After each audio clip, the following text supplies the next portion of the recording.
Welcome to Spirit Journey Collective. I'm your host, Sarah Ty.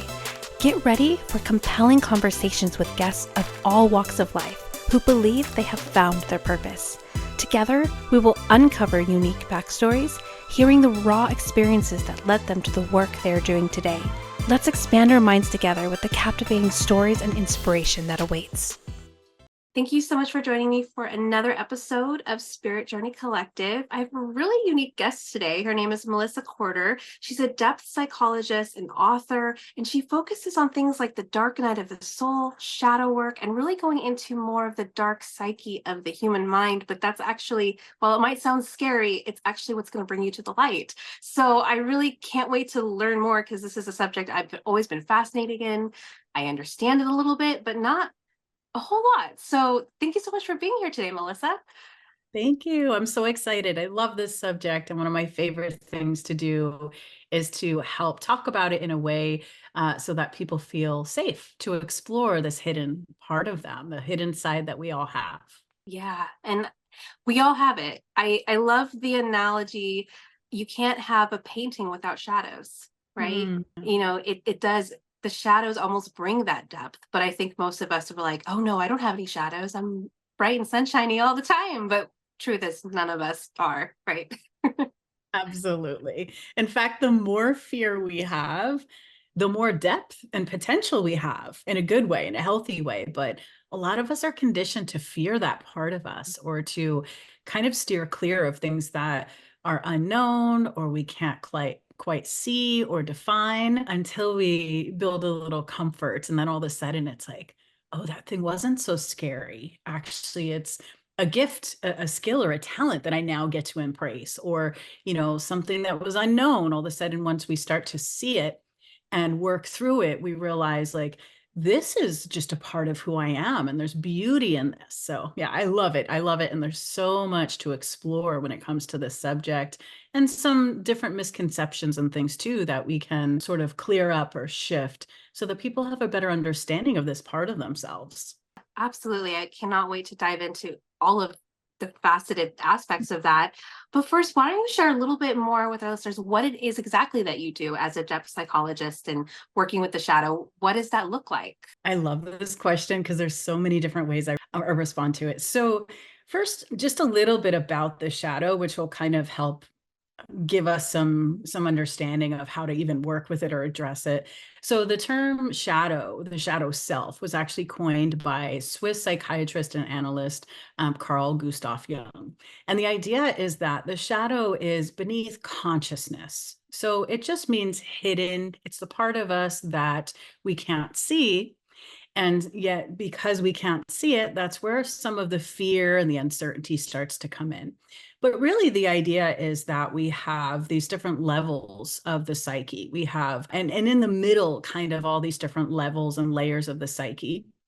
We have something called the ego. And some of you are probably well aware of the ego. You might have even heard some negative things about the ego, but think of the ego as a point of consciousness. It's sort of the part of us that lets information through. It allows us to see, sense, and feel things. It allows us to, for example, if you have an aha moment or an idea, that's usually because the ego itself recognized something. So I always describe it as this gatekeeper.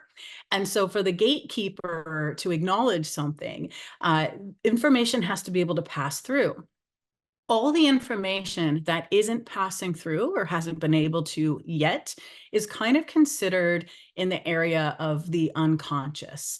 Doesn't mean we're sleepwalking. It doesn't mean literally unconscious. It's more of this sort of field where experiences, emotions, sensations, undeveloped parts of us exist. And so that gatekeeper of the ego is sort of this threshold that works on our behalf to regulate information. So the short version basically is there's this beautiful and challenging side of us that we can't quite see. And we can learn to let more and more of that material come through to reach our conscious awareness by working on the shadow. One of the ways we access it, because we can't see it, we can't really locate it. It isn't a physical thing. It's this sort of energetic field connected to the mind. We can sense it, we can feel it. So what I like to explain to people is if you're trying to kind of figure out like, well, what exactly is this thing and how do we really know then that we have it? You look for emotional charges. Sometimes we call these triggers. We might call it activation. You know, a lot of us can relate to that sense of like, wow, why did that thing really get to me? I don't understand why I'm reacting in this way, you know, in regard to like a person, a circumstance, situation. And if there's an emotional charge present, that is something from shadow, from the unseen part of us that's trying to break through into consciousness to say, hey, there's unfinished business here. Maybe there's something that we need to work on. Maybe there's something that could be healed or shifted. Maybe we need more information. But if we trace the emotional charges, that's one of the ways that we're working on shadow. And I like to kind of describe it this way because a lot of people don't realize they're actually doing shadow work already from having difficult conversations, looking at the parts of us that we're learning to love, we're learning to forgive or heal, looking at the parts of us that we want to build, confidence, connection. That's all shadow work too. So it's a vast body of work and field of knowledge. But the easiest way to sort of detect it is by going after the emotional charges that we have around certain circumstances and situations. I really like that definition. In fact, I like was taking notes, especially calling it unfinished business, because I've not heard it called that before, but that makes a lot of sense because we're, like you said, you get triggered and there's that trigger is coming from somewhere. And that's where we investigate how it started and where it originated from and why. And yeah, so it's unfinished business that basically probably our childhood self just decided was too much to deal with. So we tucked it away. Exactly. That's actually that's a great point, actually, because sometimes when I teach or I share about shadow, I'll kind of like briefly just describe like we have these reasons for pushing that material back down into the unconscious. When we do this intentionally, when we say, for example, there's something and we're just like, you know what, I'm not ready to deal with that. It's too much. I'm overwhelmed, or maybe I don't feel equipped. That type of pushing it down is called suppression. So suppression involves our actual like conscious decision making to push it down. There's other parts of us though, within the psyche, within the human nervous system that govern in accordance to that ego part of us to say that was too much information, too fast, too overwhelming. We're not equipped, but this happens automatically. That response is repression. That's when the psyche works on your behalf to push information down that may not even make it into conscious awareness. So that's kind of helpful sometimes to know those differences, because there's moments where we realize we're doing it and it's just like, oh, I'm just not ready to face that thing. But there's other moments where you sense that emotional charge, or maybe it's a heated argument or a reaction that really surprises you. You know, one of the most common things I describe regarding, you know, you mentioned the inner child too, and these different parts of us. One of the other ways we can sense this is when we kind of feel all of a sudden as if we're reacting from like a 6-year-old perspective or 8-year-old perspective or something else that isn't of the present moment. This is huge. This is actually a really great indicator that something is going on there. And absolutely, it can be a traumatic event, the unfinished business we were kind of talking about. And for some people that don't necessarily resonate with the word trauma, I like to use the term impact. I'll say, you know, we've all had impactful moments. We've had moments that have impacted us, and we don't always know the degree of those moments. Sometimes we have an awareness to say, you know, this was a really big thing and it affected me, and I can tell by my behavior how I feel. But there's other times where something's impacted us, yet we don't have all of this evidence to say, wow, that was a lot more than I realized. But the body knows, the nervous system knows, the shadow holds it for us. So we'll have that emotional charge, And that's sometimes when it's a little difficult, where we don't have a story or a memory that kind of points to the originating thing. But if we can trust that that emotional charge is sort of telling us a bit of the story, even if we don't have the logical pieces of it, we can follow that charge. And I say that, symbolically, we can sort of trace this charge and we get curious about, I wonder what this is about.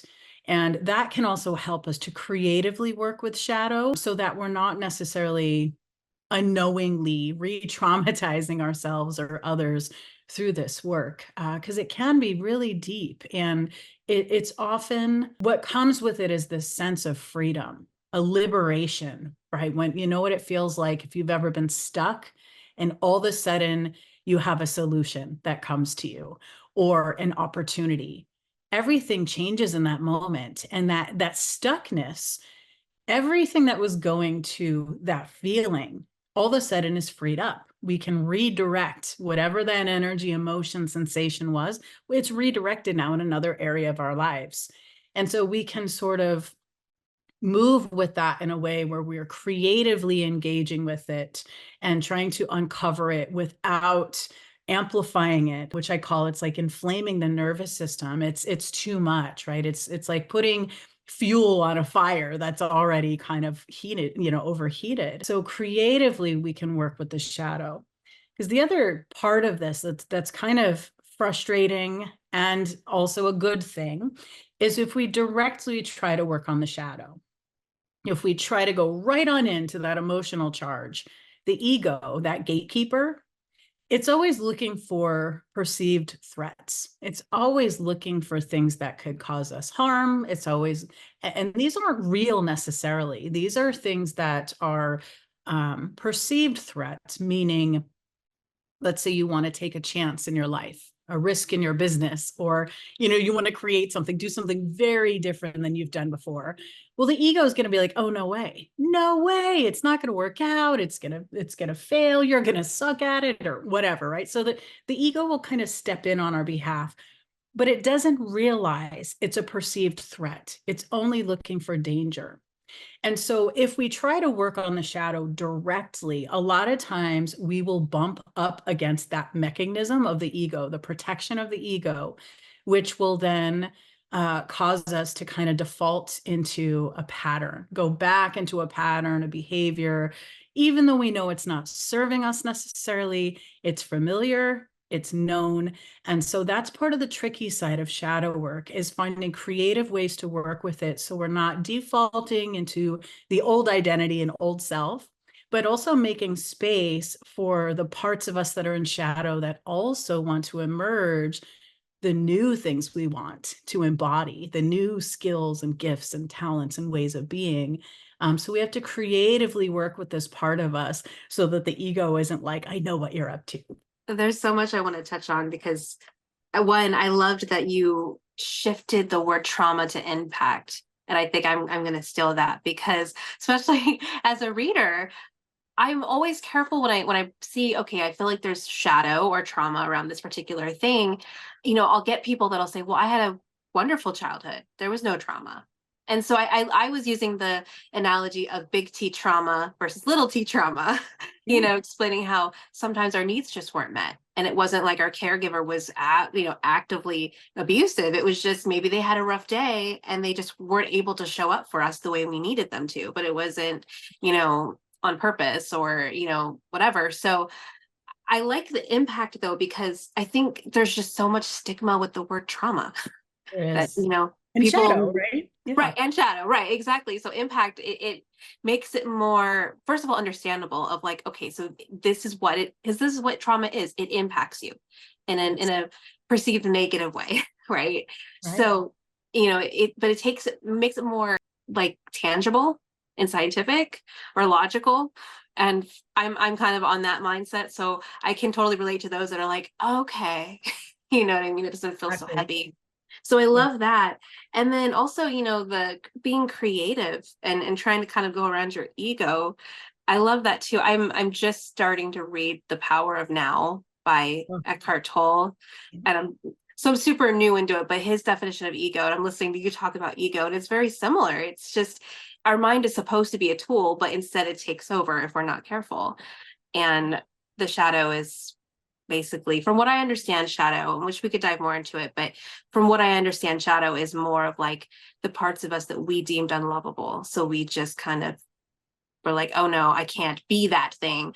But what if that thing is really more of your authentic core, and now you're not even wanting to own it, when actually if you owned it, you'd be more you. And I honestly can attest to that. I know this might be a little intense, and I promise I won't be graphic. I won't go into detail, but from a very young age, I studied death and trauma and murder. I actually wanted to become a criminal profiler and work with the FBI and study serial killers. Like, that's what I wanted to do. And I hid all of that. I was afraid to scare people. I was afraid to make them uncomfortable. I had some evidence of this already. I was a weird kid.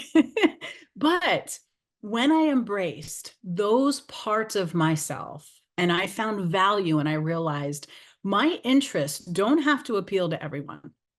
And I certainly don't think that shadow work has to involve those interests for others either.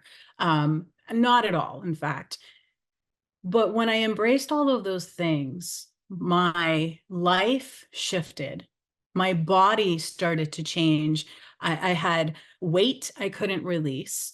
I had aches and pains that wouldn't go away. I had digestive issues. I had immune system issues. I kept getting sick. I had all these, I mean, I could just go on and on. But the point is, I wasn't living my authentic self. I was very much immersed in the personal development industries, spiritual industries, psychological, academia too. And within all of that, all I kept hearing over and over was focus on your vibration. We must raise our frequency. Everything's about love and light. And I sort of felt like this anomaly. I'm like, where do I fit then? Because I believe in all of that. I really, really do. And I have healed and watched other people heal and shift by also leaning in to these darker parts of things. And once I really accepted that within myself, even something as silly as getting this obnoxious giant like French balloon chair thing I'm sitting in, it looks like it should be in a Gothic castle or something. Just little quirky things we do, right? Our interests, our the joys and pleasures in life that are so unique maybe to us, but we hide these parts of our personality out of fear. So I love that you're, talking about this, and just a little bit backtracking a tiny bit with the ego. This is one of its things that it does. So usually what I do is when I talk about shadows, sometimes I would kind of describe these layers of the psyche, and it's helpful for us, for those of us that are more inclined to have the scientific wanting, the understanding of it all, but then the energetics and the emotion and the spiritual components too. Because within our psyche, which psyche is just a Greek term that means soul. It's not necessarily soul in the way we mean it when it comes to spirituality or religion, or it's more of this deep essence within us that is the true self, this ultimately all connected part of us. So there's some crossover in different ways of how we all relate to soul. But if we keep this in mind, the reason that this is so helpful in thinking about the psyche is because we have these different layers, and those layers dictate how we show up in the world and how much attention we give to the true self, to the soul. And when there's conflict, there's contrast, there's resistance in these things, we will hide those parts of us. So the ego plays a massive role in what gets pushed into shadow, like we were talking about. And one of the reasons it does this when it comes to authenticity and who we are is because its job, the first part of life, the first kind of like, let's say the first half of life for most of us, the ego has a certain positioning. And this ego, by the way, is considered a complex, which means it's almost like a living, breathing part of us that has its own way of operating. And so when we start out in the first portion of our lives, the ego identifies with the outer world. That means it's looking to society, to our families, to community, culture, government, whatever it is, society, and saying, this is how we must be. This is how we need to look. This is how we need to fit in. This is how we belong. And it's got this fixed position, sort of. It's not permanent, but it's got this fixed position where it really values everything external. The roles that we hold, how much money we make, the things we have. It does that in the beginning of life. Again, this is different for some of us depending on how we're raised and what we're exposed to. But then what happens is it informs this other part of us, which is called the persona. So the persona is the mask that we wear to the world. And all of these are part of the psyche. So your persona is like your skin. It's the part of you that you will express, like how the type of makeup you wear, how you wear your hair and your clothing, your level of energy, charisma, how you show up in the world. So it's the way the world sees us. But remember, behind that's the ego sort of dictating that. So when what we're talking about here, shadow, when we're talking about sinking into those feelings, paying attention to the emotional charges, what we're really talking about is the death and rebirth of the ego. And they call it like tiny deaths. It's actually called an egocide. And what this means is the ego doesn't die. It doesn't completely go away, but it does break down and reform. As we go through life and we have an impactful moment, we have situations, experiences that change us, it affects the ego. And it's meant to. So this is where our traumas, our challenges, I'm always cautious to say, I know it's difficult, especially because some of them are just so hard to fathom, right? What some of us have been through. So I'm not saying to make it beautiful and lovely and it's all wonderful and that you're going to love what you went through. I know sometimes that's kind of how we're taught or conditioned to try to find that in our traumas and our traumatic moments. But I do think we can find different types of meaning. And so what's happening with this ego as it's breaking down, as it's going through these events, as it's overcoming obstacles, is its orientation from the outer world to the inner world shifts. And this is experienced sometimes as what we call the dark night of the soul. This is where things don't make sense. All of a sudden, our relationships might crumble. We might lose friends. We might feel like we're becoming someone different. We might feel like we don't know where we fit or belong anymore because we're no longer identifying with that outer world. And so it can be a painful process. It's like a shedding almost, like we're kind of going through this bizarre shedding process. And for some of us, this can be a day, a week. It can be months or years. There's nothing that really dictates that except for whatever it is that your psyche is leading you through. It has its own intelligence. We can trust it. We can learn to listen to it. The shadow works in tandem with the psyche to help us progress, to help us go through these things. So if we can see it as an ally, sometimes, other times it will feel like an enemy. The shadow is going to call you out. It's going to trip you up.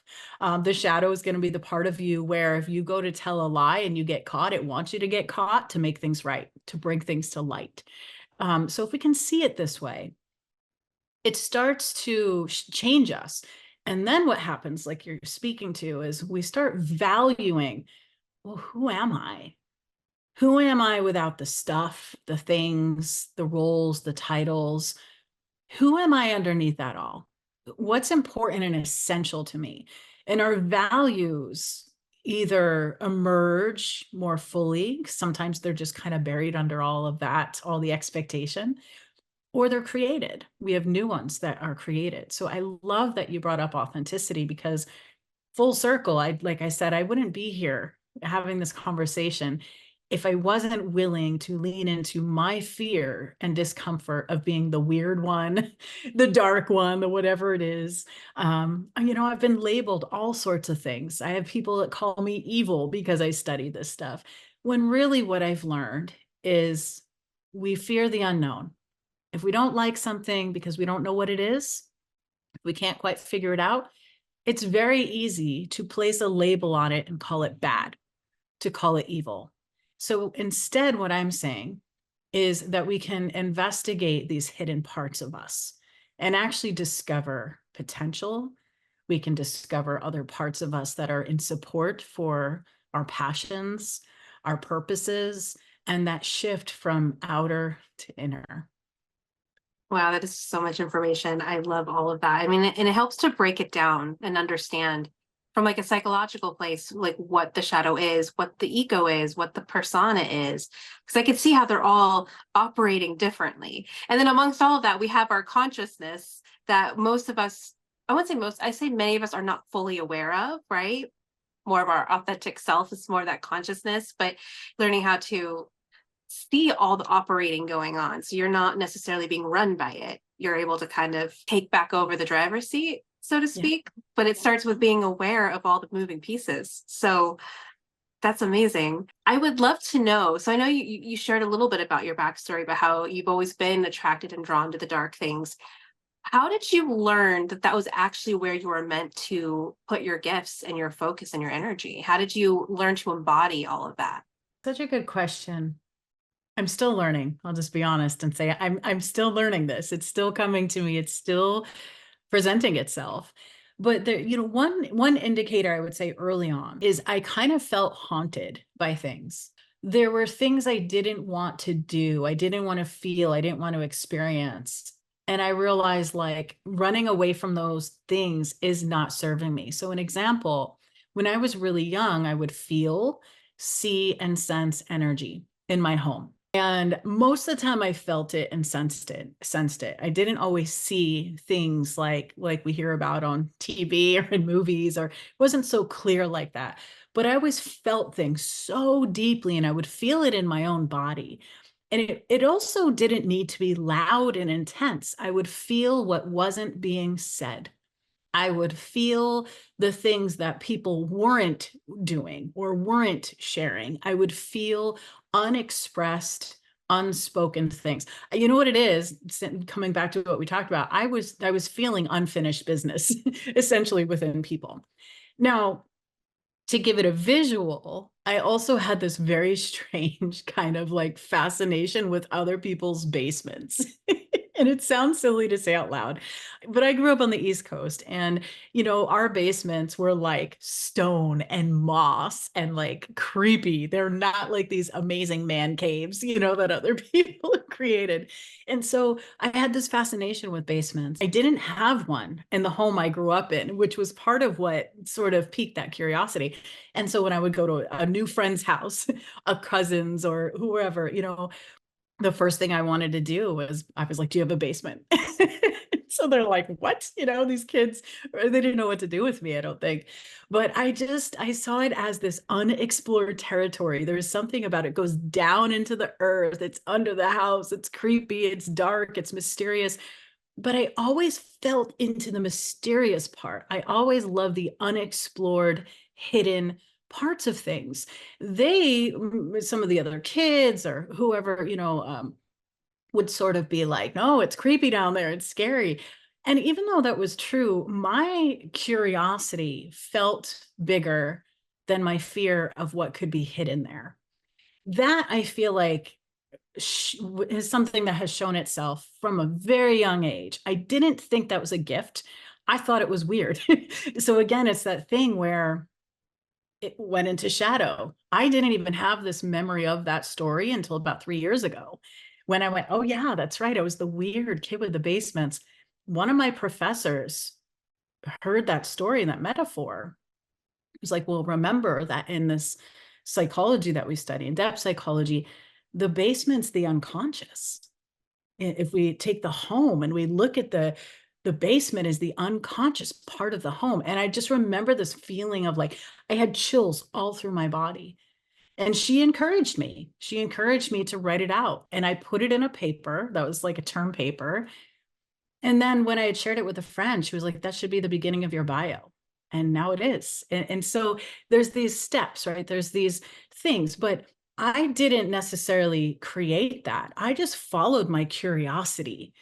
And that's really the core of all of this. Now, with curiosity comes shadow, again, because my curiosity also led me to hang out with not so great people, my curiosity led me into places that were destructive and riddled with just, different types of like substance abuse and chaos. And there was a lot of people dying of drug overdoses and suicide. And my curiosity also led me into some of those more intense experiences. But, and I think this is the helpful part of all of this, it grew my intuition. It really amplified. So that same part of me that also existed at that young age that could see, sense, and feel things, I was learning to trust that through the shadow of the curiosity, because the curiosity would lead me somewhere. And I described this also as a young child, where one of my favorite games was to go into the woods. We were the last house on this long deserted road, and I would flip over stones. And I would just flip them over. I just wanted it like, what is under there? What's under there?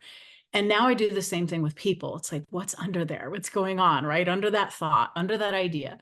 But none of this clicked until I started making peace with all of these parts of myself, the weirdness, the awkwardness, the intuition stuff that scared people, because it did. It created there was a lot of beauty and healing and fulfillment that came with it. I could see, sense, and feel things for people that brought them closure with loved ones that had passed, closure with problems and patterns and cycles in their lives.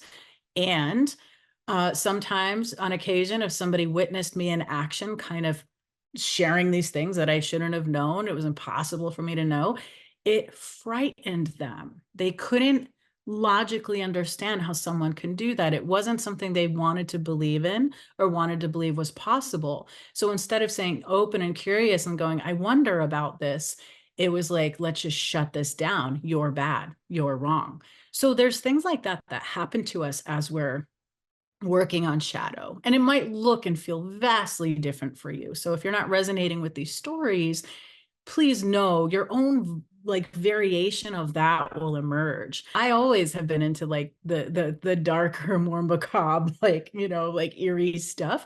But if that's not your path, these same types of things may show up through magic, through enchantment, through beauty and grace and other ways. And so, but that curiosity does have a shadow to it. And if we're not listening to intuition, if we're not honoring that deep soulful part that says, don't open that door. You have to open that door, right? Like we can follow it in different ways. When we don't listen to to the intuition through curiosity is where we may find ourselves in trouble. But again, some of those impactful moments are part of what helps the ego death and birth occur, to put us on a different path, to shift where we're going, where we're heading. And what I love that I feel like is so refreshing about all of this, for some people, for some people, they're going to listen and go, what do you mean I have no control? Oh my gosh. But the other side of that is no, and you don't need to. There's this beautiful part of you, and we just refer to this again as the psyche, that is leading you everywhere you need to go. If you listen, if you trust, you'll end up exactly where you need to be. There will be synchronistic things that show you you're on path. This is part of what emerges from shadow. You'll have intuitive feelings or sensations. You might have a dream that validates something. But when we start to get into the darker territory of things and we have a little fear, one of our natural inclinations is to avoid. But actually that thing is just trying to get our attention so we can shift it, transmute it. I like to give people the visual of just imagine that things are lifting very gently, like little veils, like lifting into the light, right? It's when you have an idea, you're no longer in unknown, which is dark. You've moved into light. Same thing, unconscious, shadow, ego, light. It's like turning on the light. You get to see something now. So the more we kind of bring curiosity and develop and value intuition, the more we start to trust these inner impulses we have that lead us wherever it is that we feel called to go. And then we start developing that authentic self by leaning into the strange or the parts of us that were like, I don't know what to do with that. Maybe there's nothing for you to do with it, but maybe you can just open to it has some hidden essential meaning that might become more valuable at a different part of your life. it's time to take a short break from our wonderful speaker. Are you in the need of guidance around love, career, family, life, or purpose? Embark on a spiritual journey inward with an intuitive tarot reading. Depending on what you're needing and looking for, I offer private one-on-one sessions as well as personalized email readings. It doesn't matter what the question is. A reading with me provides connection with your higher self, offering curated personal messages, or what I like to refer to as spiritual roadmaps, guiding you to the future outcome you desire. Readings are insightful and affordable. If you'd like more information or to schedule a reading with me, please see the link below. First of all, that is a really cool backstory. I got chills hearing it. Just, especially the realization years and years and years later of you like to essentially go into people's basements, Right? but Oh, they're yeah. unconscious and figure out what's underneath. And that started in your childhood and you were totally unconscious of it, not even aware of it. Someone had to point it out to you. But then it's like that's when the puzzle pieces come together, right? And so, yeah, that gave me chills. I love, that's one of the things I love about backstories is when you get to see where all the things landed where they were supposed to. But in the moment, you don't know. You're just, even going through what you did, sharing the difficulty of being around substance abuse and suicide. I mean, that must have been extremely difficult to work through. But now in hindsight, you have a better understanding of where those people were coming from, which will Yeah. allow you to help other people who may be there now, or maybe dealing with other people in their life who are there now, and having that understanding that I think most people would put shame or judgment on. And I feel like you probably through that experience have learned more of that compassion as well. So I love backstories, and yours is really unique. It's not one I've heard in that particular way before, but it still aligns with a lot of what I've seen. I hear talking to different guests is that it was always there, right? That gift and that mission was always underneath the surface. And I can relate a little bit to, it's so funny. I'm trying to figure out my own childhood, like what were my gifts when I was younger that I stuffed? I'm not really sure about that one. But what I've discovered about my tarot and when I work with people is I am it's similar to you in the sense that I'm really good at seeing right through the fluff and getting right to the thing. Because I've had so many people be like, I feel very vulnerable right now. Right? Like, how Yes, did that is a you gift. bypass all of the things that, that I didn't even realize. And now I'm like, oh, that's the thing. And I've been told I shine a light on what it is. I'm not necessarily the person who will take you by the hand and walk you through it. I do have a new offering where I sort of do that, but not like in the sense it sounds like you actually like go in there. You're like, let's take your hand and let's really go in together is what it sounds like. For me, it's more like that's the thing to take to someone who can take you by the hand. Which is Like, beautiful. I love how clear you are on that, right? I think that's a healthy thing to say. I'm very clear on how I love to facilitate process or to support someone or help them through this time. And that clarity to be like, yeah, this is where I thrive, and helping them discover is so valuable because then that allows you to do more and more and more and more of that instead of sort of like what a lot of us would do. And we're kind of trying to find our way is we like splinter ourselves into a million pieces. And then we're doing a little of this and a little of this. And not that that's bad at all. That can be fun too. But when you really know, it's like, hey, you know what? Like over here in this way is where I thrive supporting and helping people. I think that's wonderful. And it's really beneficial for you and your clients because they're getting the best of you, right? They're not getting like parts of you where it's like, yeah, maybe I'll do this thing over here that I don't like or don't enjoy, but I feel like I have to. You're like, nope, this is it right here. And somebody else can just do the other things in their way and everybody gets what they need. I think that's lovely. yeah, I've had a lot of people tell me, wow, that was like a mini therapy session. Right? And I'm always very quick and clear to be like, no, no, no, this was not therapy. Because I'm a big advocate of therapy. I know talk therapy isn't for everyone, but I think everyone should at least try it once. Right. Because especially those that are so opposed to it, because it is really helpful. But I feel like talk therapy, the hardest part about that is sometimes it takes a while to talk to the root.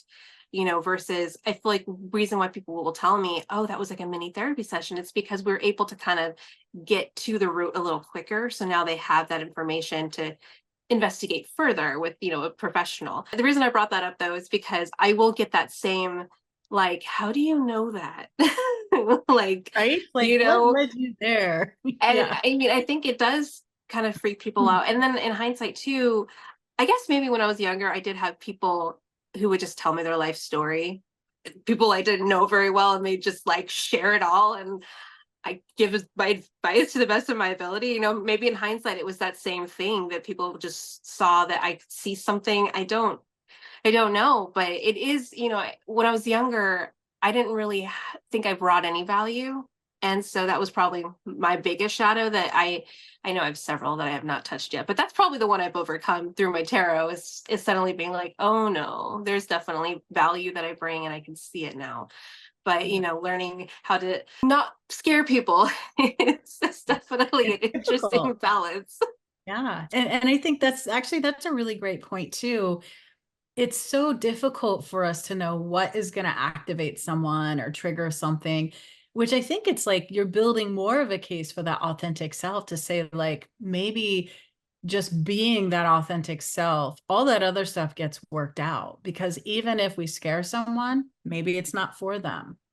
I've also experienced it where people are nervous and afraid, but they do have this sense of like, but maybe that's okay and I can take the next step with this. And I completely agree. I think therapy is amazing, and just like anything else, you might need to go through like 5 or 7 different people before you find someone you resonate with. There's so many different types of therapy. In my work, I'm a depth psychologist. I don't really do talk therapy, but I also have hired a few different consultants and therapists for myself. And some of them have like more of that talk therapy kind of perspective. But my favorite type of therapy, I'll just share, and I'm not saying it's for everyone. Like I'm a huge advocate for like always trust your instinct to see what works for you. But my favorite thing is analysis, Jungian analysis. Oh my gosh, it's all the stuff we're talking about. Sometimes there's tarot cards, sometimes there's astrology, sometimes there's communication like this. Sometimes we're doing dream analysis and uncovering these patterns. But what I love about analysis is that it can shorten the window of time that talk therapy might take. So it's kind of like what you're speaking to in a different way of saying, like getting right in there. And the thing is, the analyst, I'm not an analyst. I hope to be. I have to finish my doctorate, which is 2 more years, and then it's another 4 years after that to become an analyst. So it's a really long, difficult road. But I have an analyst and I work with them as a client, and it's incredible because what they also do is they really teach you the value of having a symbolic attitude. So you start to see things very differently. So even that metaphor, the idea of the basements, that's an example of the kind of thing that would come out of analysis where you would go, oh my gosh, I just never even would have connected that my instinctual pull, my desire to help people could also reflect this way and this way. The same thing with the turning of the stones, looking under the rocks. That's another thing that came through in analysis. So a lot of these pieces were brought forward because in analysis, they don't look at you as therapist client. They look at you as coming together and stirring things together so that you can look for the metaphors, you can look for the stories, and it's been life-changing.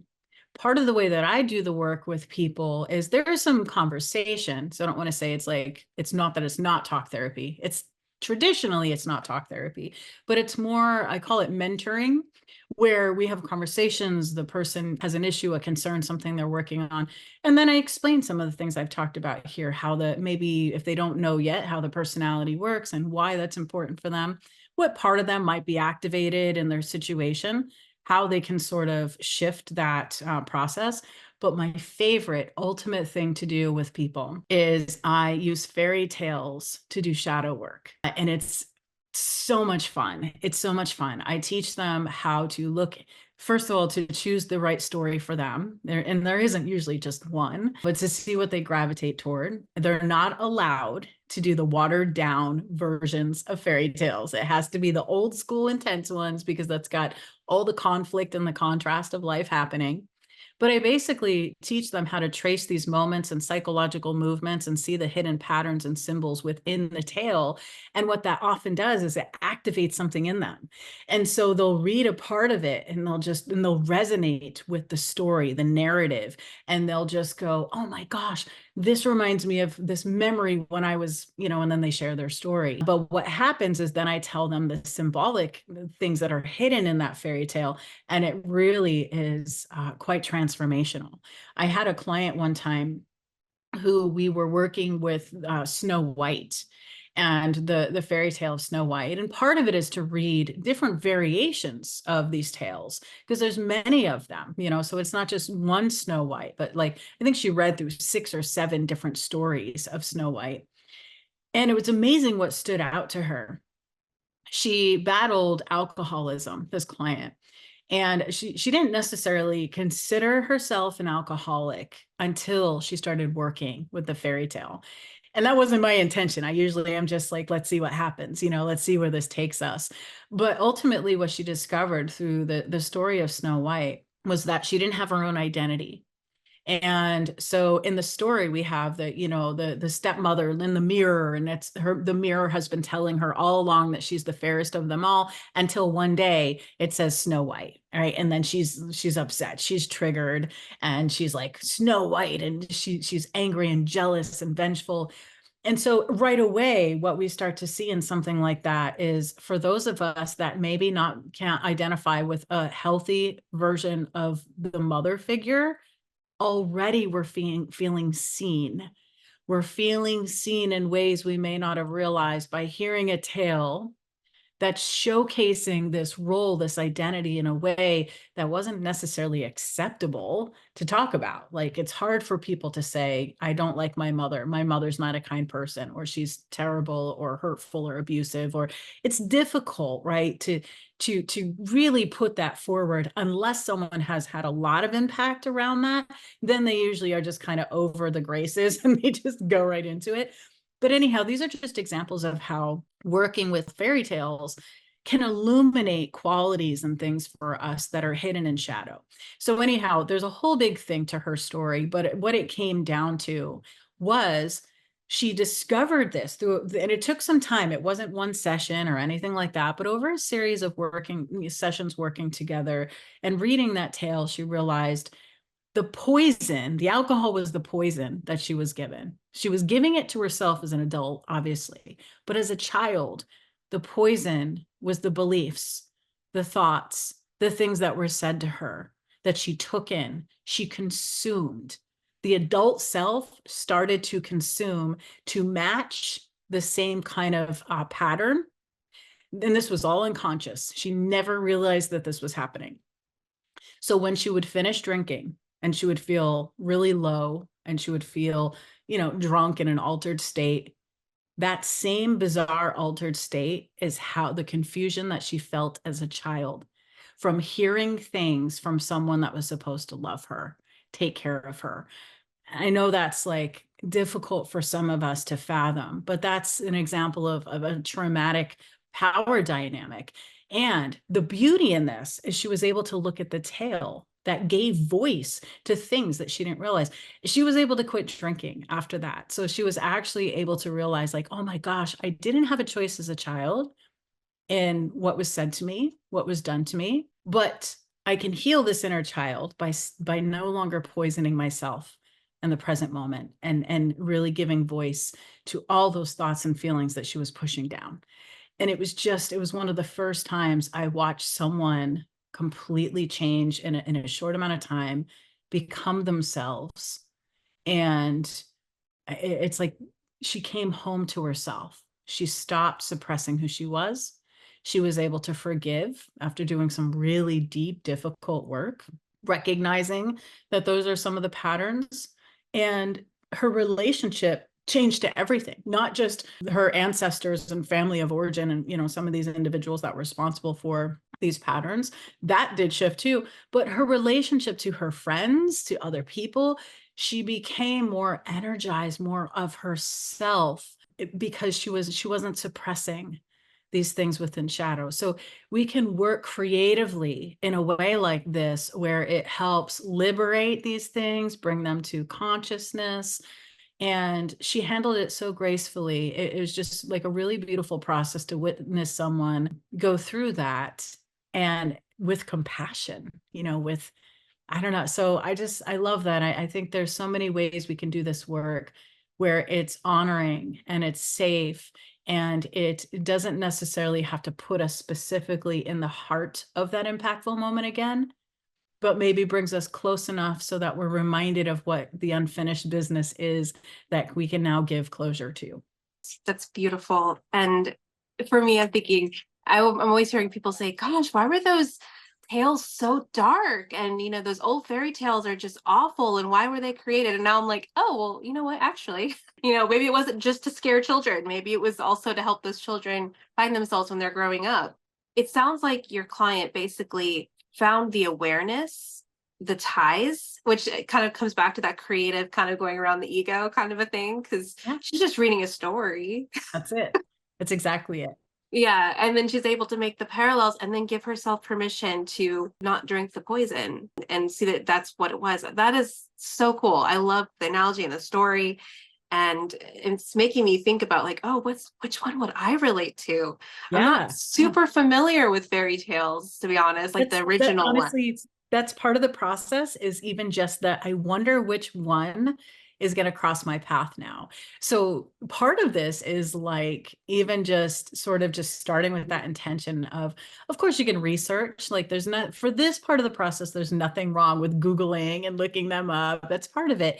But what I find is so fascinating is what we find along the way, because we think it's just like, oh, well, I typed in fairy tale, so of course stuff is going to be there, because there's so much. It's really quite amazing what comes to each person, because sometimes it's a random article that pops up with a story I've never heard in that way before. So it's also very synchronistic in how you find it, because it's really coming to you. So you're seeking it, you're looking for it, but it's coming to you because again, if we trust this deeper part of us, the psyche, that it's leading us places, that tale wants to be discovered by you. Your psyche is leading you on how to find it, and it'll pop up. And when it meets, it's this beautiful synchronistic occurrence. And sometimes that alone for people is transformative, because they go, oh my gosh, I never even heard of this story. And how amazing that not only did I not hear of the story, but it has these ingredients or elements that perfectly mimic what I went through or what I'm facing now. And I love that you mentioned the part with children, because that is part of the difficulty in shadow work that I think a lot of us as adults are facing. We want to have this beautiful, angelic, rose-colored sort of love and light experience. And this is one of the dangers of that, is we can turn away from things that are uncomfortable. Children that are facing life and the harshest realities of it don't have the luxury or privilege to turn away. And yet they don't know how to express necessarily. Either they're too young, or a combination of too young and also not having the right support. So it's actually amazing how fairy tales help children identify with difficult things that aren't being talked about, that aren't being acknowledged around them. It can help them feel less isolated. And so when we read them as an adult, it's all of that like amplified. All of a sudden we feel seen and heard and acknowledged. I can't even tell you how amazing it is. I had my own experience, many of them, but one of the most life-changing ones came about from reading the story. It's called Vasilisa the Beautiful.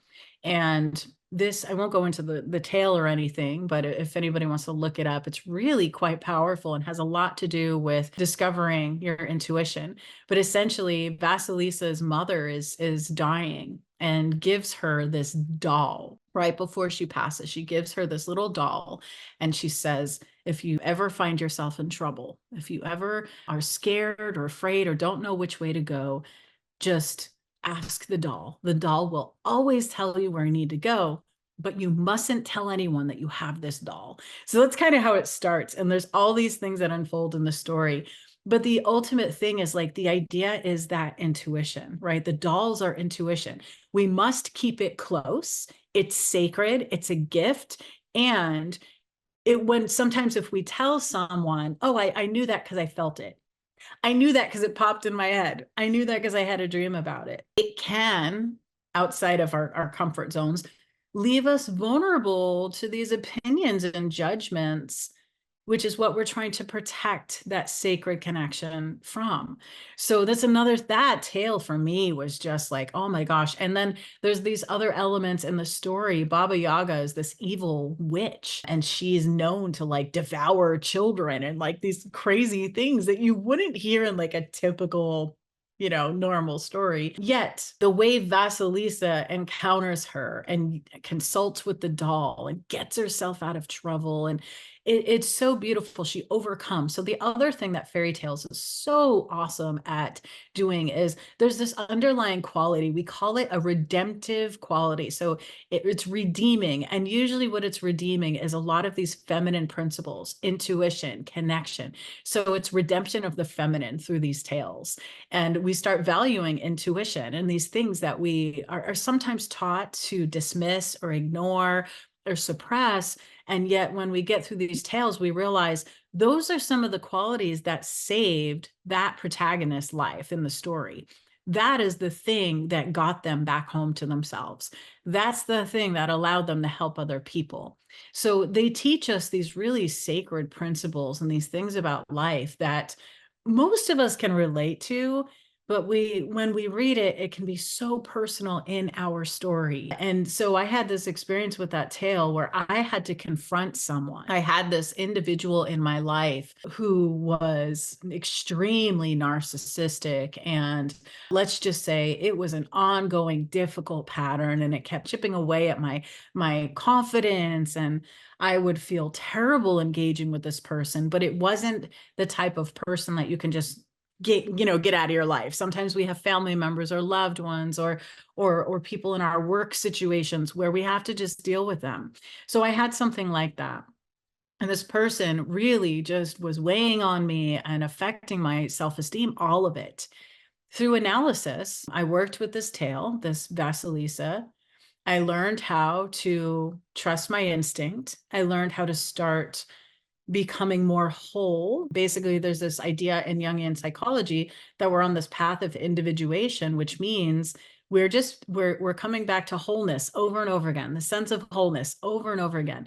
And that's really what these tales also remind us of.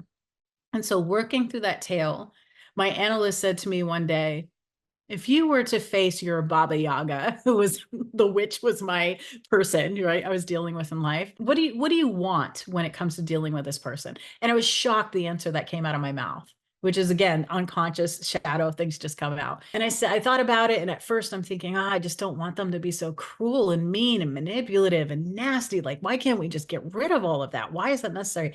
But what I heard was something deeper. Or what I felt and what came through was something deeper. And it was like, I just want to be my whole self in their presence. I don't want to feel like I have to hide. I don't want to feel like I'm abandoning part of myself to be around this person, because when I was around them, I didn't like the parts of me that emerged. I would lose my voice. I couldn't stand in my power. I couldn't hold my truth or speak up. And I hated that. It made me feel inadequate. It made me feel less than. It made me feel so small. And so my answer was just, I want to be my whole self in their presence. And the most crazy thing happened. It was only maybe less than 2 weeks after this came out of my mouth, that I say this thing about wholeness, and I have to have an experience with this person. I have an encounter with the Baba Yaga, the witch. I went into it with that as a prayer in my heart, a mantra or a meditation of, I'm just going to show up as my whole self. I don't even know what that means or looks like. I'm just going to do it. And I can't even explain to you, after hundreds of conversations with this person, it was the first one ever that was amazing. I was my whole self. I didn't hide who I was. I claimed my power. There was no argument, no fight. They still had their patterns. I still have mine, but I showed up in power, and their defenses actually shifted in my presence. And I don't mean that in a holier than thou kind of way to say, like, oh, my presence did this thing. That's not what I mean. It's more like, because I was my whole self and I wasn't showing up with my unmet needs, they weren't then activated to show up with their unmet needs either.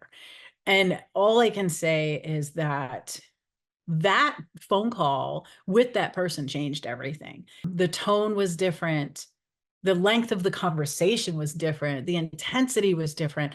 I didn't feel defeated or broken down or less than. I got off that phone and I was like, who was that? I want more of her to show up. And it was incredible. So what seems like this silly, childish thing, this story, I'm observing it changing people's lives from the inside out when they're willing to be curious, when they're willing to engage intuition, and when they're willing to trust themselves. It's just amazing what can come through.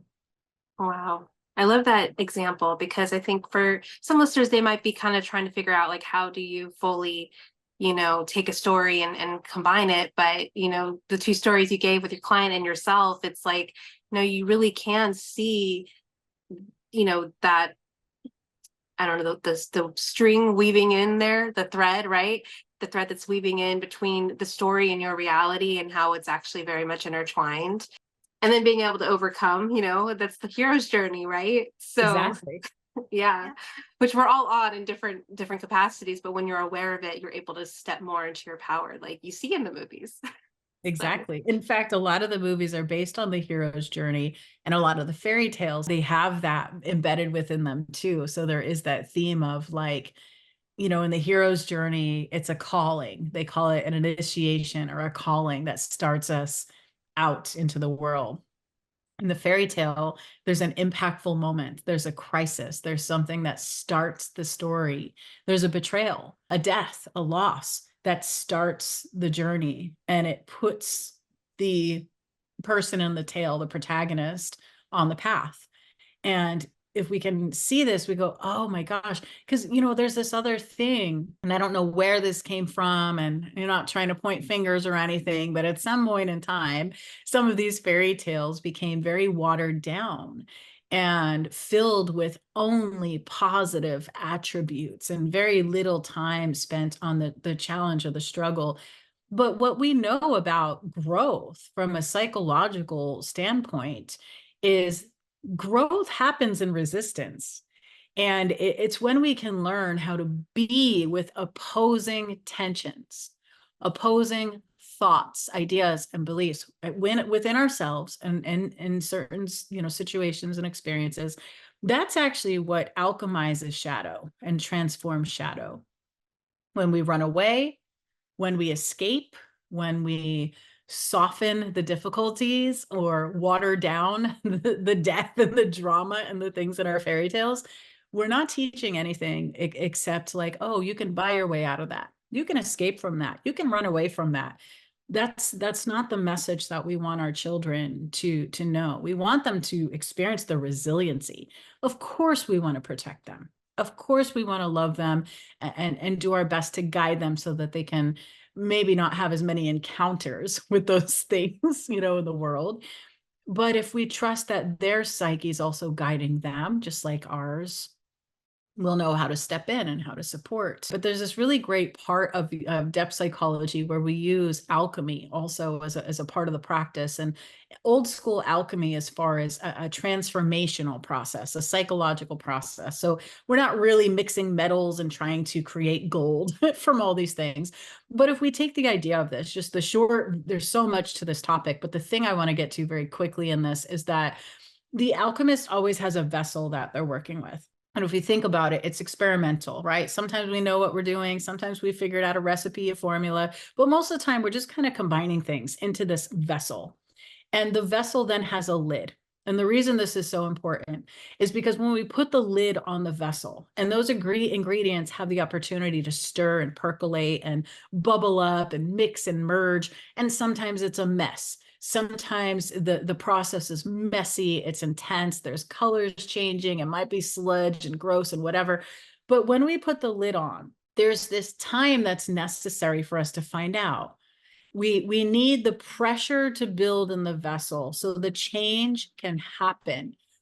When we avoid our problems, when we disregard the shadow, when we try to act like things aren't happening, or we don't want to look, we don't want to know, we don't want to see, we escape. It's the same thing as taking the lid off before the pressure has a chance to build. We never get to the change. We never have the change happen. We keep delaying the change. So there's a million reasons that we do this. But if you're going through a really difficult time, a dark night of the soul period or process, often what's happening is that lid is on and you're feeling the lid and you don't like it and it's uncomfortable. But if you can stay with it, if you can just stay with it, day by day, you stay with it, you'll know when the right time is for that lid to come off. But a lot of us do it prematurely because we're conditioned to get out of our discomfort right away. We're taught to buy our way out of it. We're taught to anesthetize ourselves so we don't have to feel these things. We numb out. And it's really difficult. It's difficult to be with these things because the pressure in that vessel, for some, is sadness or grief. For someone else, it's anger, loss of some kind. For someone else, it's suffering, right? And so this builds and it builds. And of course, we feel it. But what we do is we look at moments where we didn't have the opportunity to escape, right? We've all had a moment where some amazing change happened. And we wouldn't have realized our resiliency or what we were made of if we weren't forced to be in that pressure-filled situation for just a little while. And then all of a sudden something shifted. Relief comes in, resolution, solution, whatever it is. And then the lid comes off and it's just like, oh my gosh, if I had the choice in that matter, I would have taken the lid off after hour 1 or something, right? But maybe it was necessary for 3 hours or 3 weeks. We don't always know. But if we can trust that resistance is birthing and growing something, that's part of shadow work too, is being in the unknown. We call this a liminal state. We're not who we used to be, who we used to be. We're not yet who we are becoming. But we're in the middle, and the messy middle sometimes feels really difficult and will force us into wanting to revert back to who we were before the new change happens. So if we can create rituals, practices, find stories that help remind us to be with attention, to stay present, and to be with that middle liminal space, the unknown will start to take form and become the known new identity. So shadow work is so many different things, but really it's just working in these spaces that make us uncomfortable or are just completely not recognized yet by the ego, and doing the work to remain present as we move through life and find creative ways to address our impactful moments, our traumas, our tensions, and to find meaning in all of it if we can. I love that analogy. And I think, yeah, you're right. A lot of people don't want to be in that space of being uncomfortable, and society kind of teaches us not to. But everything that I've learned, especially since I've really tapped into my spirituality, which has been probably about 4 years now, we're always in a state of growth. And if we're not growing, we're stagnant. So it's really, you either you are moving forward or you're not moving at all. And when you're not moving at all, I like to use the analogy of the swamp versus the stream. And the stream obviously sounds a lot more peaceful than, being in that, what you were just describing, but it's really the same thing because there's still movement happening. You're just leaning into it in a different environment, I guess. But this has been such a wonderful conversation. I normally shift to what I call synchronicity story time, but I feel like you touched on a few cool synchronicity stories throughout our conversation with the basement and that realization, and even like the correlation with the tails. And I know we're kind of starting to run out of time. So from here, why don't you tell our listeners how they can find you if they want to work with you or read your book or any of that? Sure. Well, first of all, thank you. I'm so grateful to have these opportunities and to share. I love this work so much. The best thing, the easiest thing is just to go to my website, melissacorter.com. And I have a couple things on there. So if you want to kind of like put your toe in and work with shadow a little bit, there's a few things you can do. I have a free quiz on there, which brings in a little bit of the fairy tales, a little bit of the shadow work. And so you can do that and kind of you get this fun little response that from what I've gathered from people that have done it, it can hit a little hard. It might strike a chord and go, oh man, like that is my thing. I see that. So anyhow, that's on the website. I do a lot of writing and sharing now on Substack, but that's also on my website. I created a whole blog around these different teachings and things like that. I'm going to be doing more on the fairy tales and the symbolism within the Substack blog. I have a podcast called A Dose of Depth, where I go into these different things and I use a darkness meter. So for people that are sensitive to certain subject matter, you can look at it and go, okay, there's only one skull. It's not too deep or dark. And oh, maybe there's 3 or 4 skulls. I might get into more of the depth around forensics and the dark side and things like that. But anyhow, those are my favorite things. And working with me personally, I'm actually booked up on client sessions when it comes to working with people personally, directly, one-on-one, privately, I should say. But what you can do is I do have some mentoring groups that open up a few times a year. And so all that information is also on the website. It's under mentoring, and you can see some of the things I have. I do have one that's oriented around fairy tales. I have one that's called Radiant Darkness, which is a hybrid program where you get different modules and lessons, and then we have phone calls based around it or Zoom calls, different things like that. But essentially the website is the hub really for everything. And I'm also building out more content for those of you that are curious about these things and want to learn these snippets, because as you can tell, it's a vast body of work. Like shadow work it involves a lot of different avenues of things. And you just start where you are, follow your emotional charge or your creative spirit, see where it goes. But really the website is the best way to connect and to get a sense of the resources and things like that.